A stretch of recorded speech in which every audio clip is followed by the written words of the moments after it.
الرحمن علم القرآن خلق الإنسان علمه البيان الشمس والقمر بحسبان والنجم والشجر يسجدان.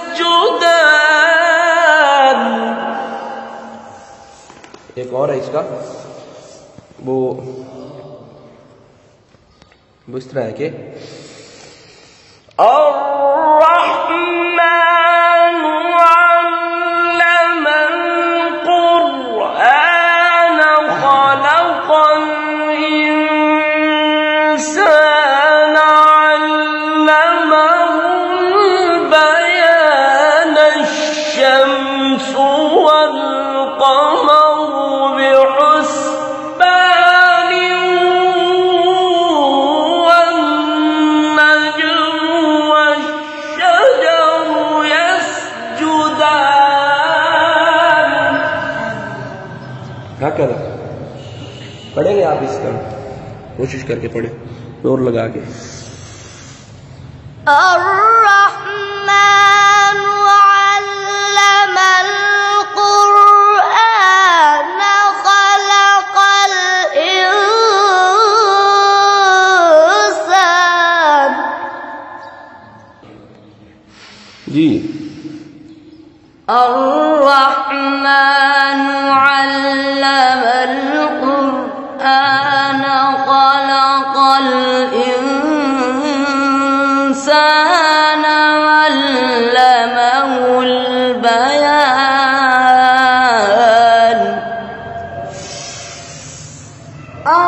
الرحمن علم القرآن خلق الإنسان علمه البيان. माशाअल्लाह. हाँ, الرحمن علم القرآن خلق الإنسان علمه البيان. الرحمن علم القرآن خلق الإنسان علمه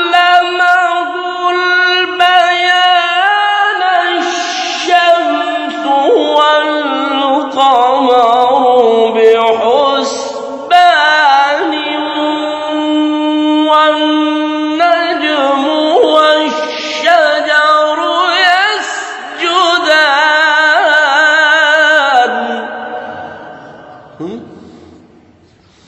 इसको कॉपी करो ना, इसको करो जी मौली अंत.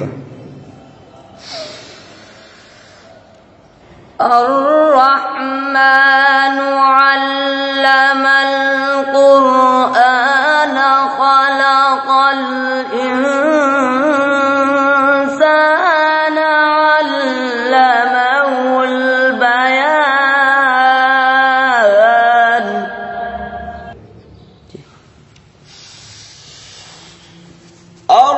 الرحمن علم القرآن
यार दोबारा पढ़े सर, नोट नहीं किया।